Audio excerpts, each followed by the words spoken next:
So, has anyone taken a look at the flyweight division recently and just thought, well, what the heck is going on there? We got Asakura, a champion from another promotion, Rizin, coming over to the UFC and instantly getting a title shot. It's a pretty crazy situation, even by today's standards. And the thing is, there have been plenty of times in MMA history where legit champions came to the UFC from other leagues and probably should or could have been given opportunities to just fight the champion. But they weren't as lucky as Asakura, and here's why. I'm Bailey in from MMA On Point. Shout out to the MMA On Point channel members, the Hall of Famers. Thank you for all the support, guys. And these are 10 MMA champions who didn't get instant title shots. Quick disclaimer, we're only counting champions holding titles in major UFC competitor organizations, not all of the smaller leagues. There's also going to be some honorable mentions at the end as well. But either way, here we go. Number 10, Tarec Saffiedine, Strikeforce champion. So some Strikeforce guys like Gilbert Melendez did immediately get title shots at the champion when they came over. But some guys, honestly, it felt like they were just completely ignored by the fans, and one of those dudes was Belgian Tarec Saffiedine. In the last ever Strikeforce fight, he dismantled Nate Marquardt with leg kicks and shut him down completely. Something that Tyron Woodley couldn't do, who just fought him and lost, but would of course go on to be UFC champion himself. After that win, Saffiedine came to the UFC, and to be fair, they tried to set him up with Robbie Lawler, who just arrived in the UFC and smashed Josh Koscheck, but Saffiedine got injured, and so his high-profile fight was just off. They instead, a few months later, gave him Jake Ellenberger, but he also then pulled out. So Tarec, the Strikeforce champion, ended up fighting Hyung Gyu Lim in his UFC debut. That's fine. I don't even know who that is. To be fair, it was a fight of the night, but he didn't get the finish, and the win didn't move him an inch towards the actual UFC belt. He went back to square one, and they rebooked the Ellenberger fight, but Tarec again got injured, and he ended up getting the top contender in the division, Rory McDonald. Oh, I know that one. Which was pretty good for the former champion. Tarec wanted a shot, but he couldn't get past Rory, who absolutely destroyed him in every way and put on a performance of the night. He wanted to make a statement. He made it. Now, Saffiedine would bounce back with a win when he finally got the Ellenberger fight, but then he dropped 3 losses in a row before just retiring from the sport, never really coming close to earning UFC gold. But just considering how stacked the welterweight division always has been in the UFC, it's not surprising they didn't give him an instant shot. Number 9, Gegard Mousasi, Dream Champion. At any given moment, there's always heroes amongst the hardcore fans, these kind of champions who outside the UFC do incredible things, like winning 2 titles in separate promotions and making it look easy. In 2008, Gegard Mousasi entered the Dream Middleweight Tournament in Japan, and in the same night tapped Melvin Manhoef and then knocked out Jacare Souza both in 2 minutes to become the champion. What a crazy finish! Mousasi's the champ!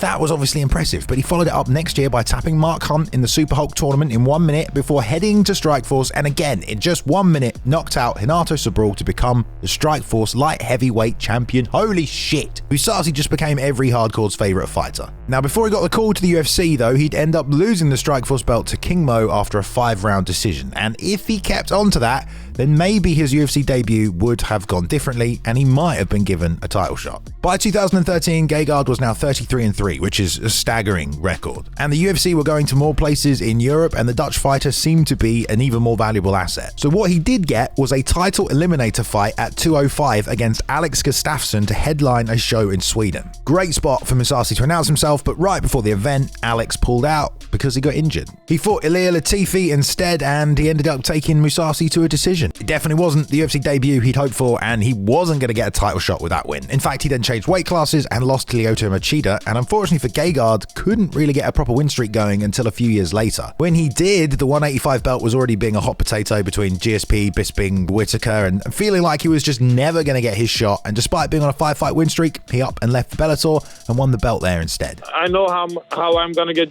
treated in Bellator and the opportunities that I will get there. Number 8, Carlos Condit, WEC champion. Way out in Hawaii at Rumble on the Rock 9 in 2006, a welterweight tournament went down, and basically, as an unknown, Carlos Condit was added to the bracket. He tapped Frank Trigg in the opening round and then scrapped it out with Jake Shields and lost a unanimous decision, but he looked impressive and it got him into the WEC at 18-4. He then blew through the division. He tapped Carl Jensen in 2 minutes before meeting John Alessio and submitting him to win the vacant title. And it is Carlos Condit, the natural-born killer, that ends it. What followed next was 2 more submissions, a crazy war with a TKO, and Condit had defended his title 3 times and was sitting at 23-4 with 23 finishes, a crazy record and one that obviously the UFC couldn't ignore. But again, this dude didn't get an instant title shot.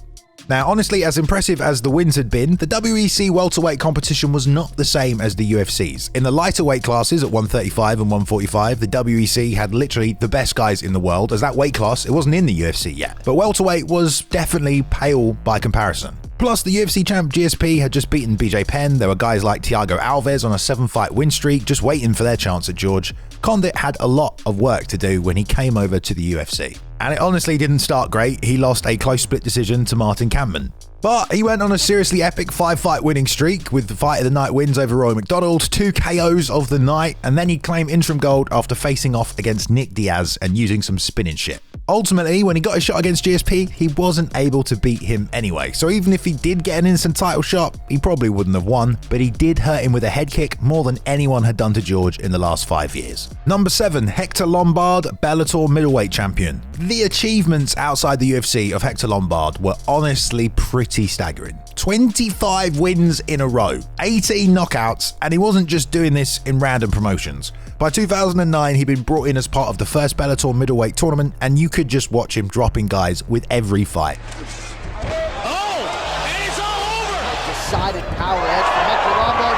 Another huge right hand. Jared has to start. Which made him the first Bellator middleweight champion. Hector would then win another 10 fights in a row, including defending his Bellator strap against guys like Alexander Shlemenko, before the UFC finally got on the horn and offered him a contract. Now, why did it take them so long to do that? Well, probably for the same reason they didn't give him an immediate title shot. Not even close. I guess it shows you what the UFC thought of Bellator at the time, but also kind of an acknowledgement that this guy might be on 25 wins, but he hasn't really been tested yet. The win streak just didn't mean much to the matchmakers, who first booked him against Brian Stan, who was honestly nowhere near the top 5 of the division, but Brian pulled out and the barbarian Tim Boesch stepped in. And now, if Hector was indeed UFC championship caliber, he should have destroyed Tim fairly easily, but he was unfortunately unable to land much damage at all. It was kind of an uninspiring debut. Definitely not the kind of thing that's going to impress the UFC brass, and he lost a split decision. But then he kind of traded wins and losses until a move to 170 looked super promising, but then he tested positive for steroids in 2015. I refuse to believe it. I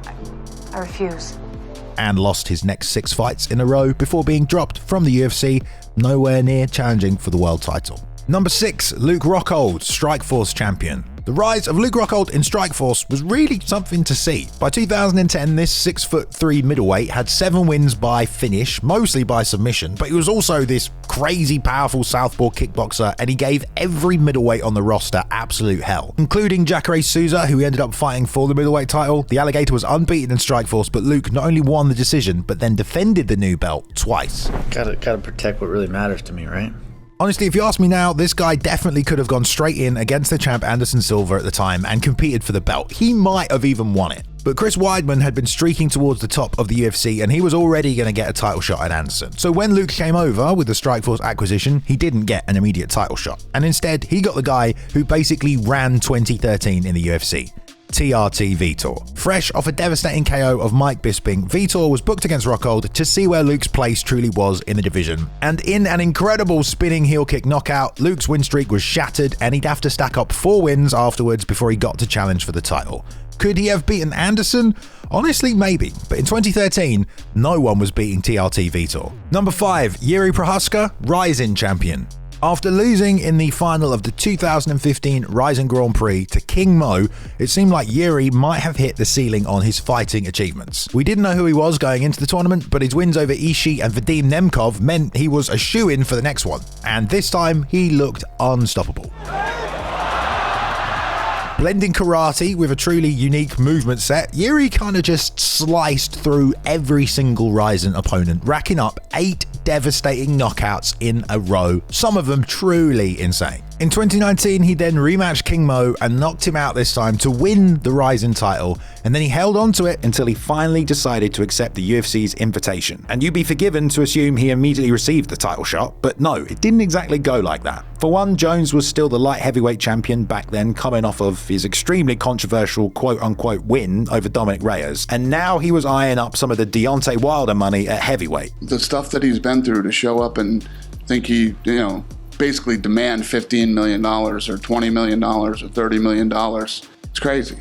So not only was that whole situation putting the champion just out of competition, it also meant there were two other obvious guys to fight for the title. Reyes, who most thought just beat Jones, and Jan Blachowicz, who just annihilated number 5 Corey Anderson in a single punch. Pretty incredible finish for you there, man. I know. Tell me something I didn't know. So this meant Jiri's title shot would have to be earned the old-fashioned way. Jiri would end up absolutely demolishing 2 ranked opponents between Ozdemir and Reyes and end up earning his title shot that way, which of course he won. Number 4, Shogun Rua and Mirko Cro Cop, Pride Tournament champions. How we all miss the old school days of the Pride Grand Prix tournament where everyone fought on the same night and it felt like anyone could walk away as a champion. But also if you did, it meant you were truly one special individual, and before the UFC bought out Pride, we had the last of the Grand Prix, and by God, they were beautiful. The openweight tournament in 2006 was ungodly. 16 fighters with no weight limit, including some of the baddest names of all time, and Mirko Cro Cop, who, despite an amazing time in Pride, was just never able to win the actual title. In the first round of the tournament, he took 1 minute to dismantle Minowa Man, which may have been the stupidest fight of all time. Unfair! Yeah, unfair! But then he stopped Yoshida before head-kicking Vanderlei Silva and perhaps changing his career forever. In the finals, he met catch wrestler Josh Barnett, probably the worst matchup for Cro Cop, but Mirko beat up Josh on the ground, shattering his eye and crowning himself the tournament champion. The year before that, Shogun Rua had done the same thing, coming into the middleweight tournament as an underdog, running through the elite of Pride, Rampage Jackson, Little Nog, Alistair Overeem, and then Ricardo Arona to win the tournament and also become champion. And he did it at just 24 years old. Flash forward another year and he had another 4 wins in Pride as the UFC purchase happened. So you have both Mirko Cro Cop and Shogun Rua, 2 massive stars, both ready to destroy the UFC. Both definitely could have fought for the belt and nobody would have complained, but they decided they weren't going to put them against the champs. Fans were a bit confused. Why risk them losing? Why give them fights they might not be motivated for?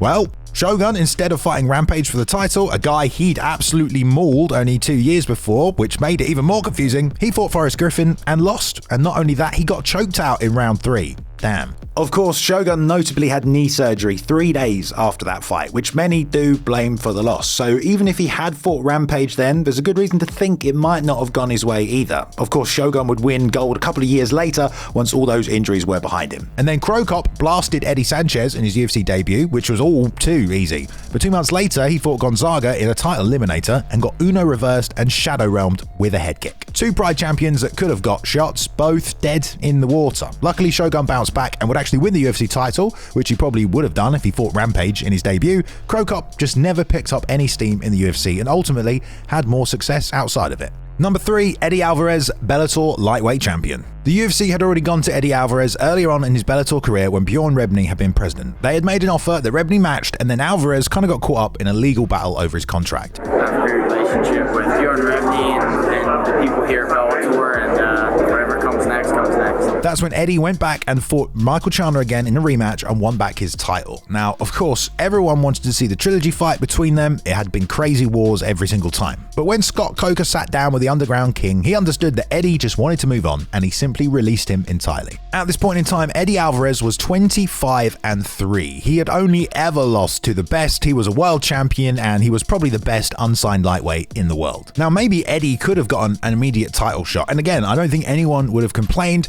if it wasn't for another champion from another organization getting his. The Strikeforce lightweight champion Gilbert Melendez had just come over to the UFC, and he also demanded his shot at the champion Anthony Pettis, and he got it, and a whole season of The Ultimate Fighter as well. Eddie would instead end up losing a tough decision to Donald Cerrone. But check this out. He then beat up Gilbert Melendez for taking his UFC title shot, then beat up the guy that had been champion when he joined the UFC, Anthony Pettis, and then he fought the new champion Rafael dos Anjos and won his UFC title. Just a full-on John Wick revenge streak right there for Eddie Alvarez. And he definitely proved if they gave him an immediate shot, he probably would have won it. And you might think that Chandler became the new lightweight champion in Bellator and would come to the UFC then, but actually it was Will Brooks who ended up beating him twice, and then he got his own UFC contract, and definitely not a title fight. His debut came halfway up the card on a tough finale show against Ross Pearson. I just don't think the UFC rated him particularly highly, or the Bellator lightweight title, I guess. And he would unfortunately lose 3 fights in a row and get cut just over a year later. Number 2, Alistair Overeem, Strikeforce heavyweight champion, Dream heavyweight champion. The double champ version of Alistair Overeem has to go down as, pound for pound, one of the scariest men to ever fight in mixed martial arts. Whoa!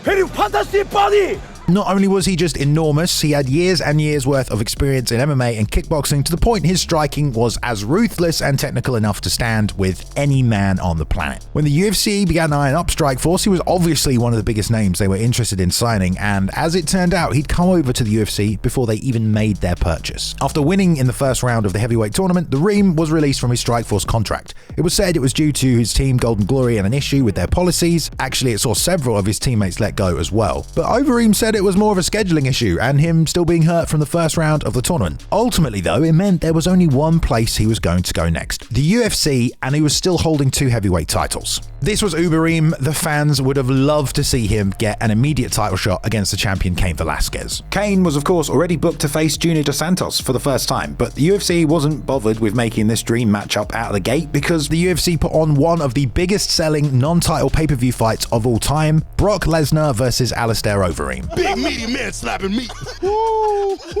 Truly a spectacle between 2 of the biggest heavyweights to ever walk this earth. It sold over 750,000 buys, so even if it wasn't a title shot, it had obviously been a good idea to make that fight. Brock was returning from diverticulitis and Overeem destroyed his body and then earned himself a shot at the champion JDS. But he failed his pre-fight drug test, and this sent Alistair's career down a spiral. He would eventually get a title shot after trading wins and losses in the division, but that immediate shot out of Strikeforce just wasn't meant to be. Alright, so how about those honourable mentions?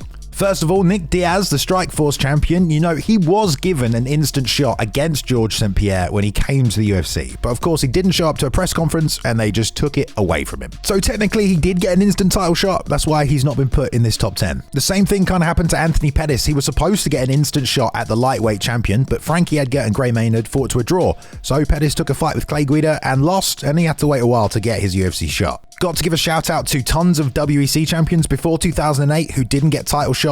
It just wasn't that established of a promotion yet, so we haven't included these guys in the video. And Invicta FC is kind of a special case on its own. There's so many girls who came from Invicta FC into the UFC as champions and didn't get a title shot. In fact, only 2 girls ever did get instant title shots, and they were both kind of last minute. So the Invicta title is more your ticket into the promotion rather than a shot at the champion. Alright, number 1, Jake Shields, Elite XC and Strikeforce champion. If there was a promotion with either a welterweight or middleweight division outside of the UFC, Shields was coming for that title, with his excellent cardio, grappling and training team of the Diaz brothers and Gilbert Melendez around him. In 5 years, he won 3 major titles. Rumble on the Rock welterweight champion in 2006, Elite XC welterweight champion in 2008, and then by 2009 he added the Strikeforce middleweight champion to his resume. By 2010 his win streak was 14, but he needed that one name to push him over the edge. Well, if you remember at UFC 100, Dan Henderson scored perhaps the greatest KO of all time over Mike Bisping. He could have easily fought for a UFC title after that, but he signed a bigger contract to go and fight in Strikeforce instead for their middleweight championship. And who was the champ? That's right, Mr. Shields. And Jake took all that hype from the big knockout and grinded out a decision win over Henderson. There could be zero doubt this man needed to be in the UFC. Exactly 1 week later, he was cage side at WC 48 with his arm around Dana White. But despite being buddy-buddy with the boss man and his manager and father Jack Shields campaigning for a title shot against Anderson Silva, Jake did not get an instant title shot. Instead, he signed to the UFC at welterweight, and Dana said he'd have to beat Martin Kampmann first. Honestly, there was so much hype from the hardcore fans around Jake Shields and his win streak and his status as a multiple champion that he definitely could have fought instantly for the belt, and everyone would have just been excited to see it. GSP had just done a season of The Ultimate Fighter with Josh Koscheck, so that all needed to play out first, or things might have been different. Jake looked super tired in the Kampmann fight after making the 170 cut for the first time in 2 years, but he still got a split decision. I pulled out 20 pounds in a day, but yeah, I just plan on moving forward from here, and I kept my winning streak going, and hopefully I'll come back stronger next time. Dana made good on his word after that and gave him a title shot, but there was nothing Jake could do to GSP aside from eye poke him, so even an immediate shot, it probably would have ended up the same way. So there you have it, a whole bunch of champions who came into the UFC and didn't get immediate title shots. Of course, this is all because Kai Asakura is going straight in to fight the belt at 125, so this is not really a common thing that happens in history. And yeah, some of these guys probably could have fought for the title and we wouldn't have been upset about it. I want to say a big thank you to Max Randall. He edited this video. Thank you very much, Max. Working very hard on this one.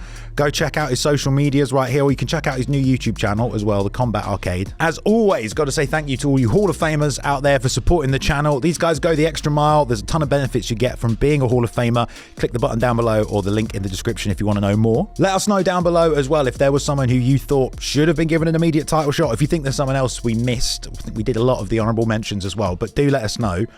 And if you enjoyed the video, you can give us a thumbs up. Always much appreciated. If you're new here, you can hit the subscribe button. We do at least 3-4 videos every week. Thank you very much, guys. I appreciate you. We will see you in the next video. Thank you. Have a great day.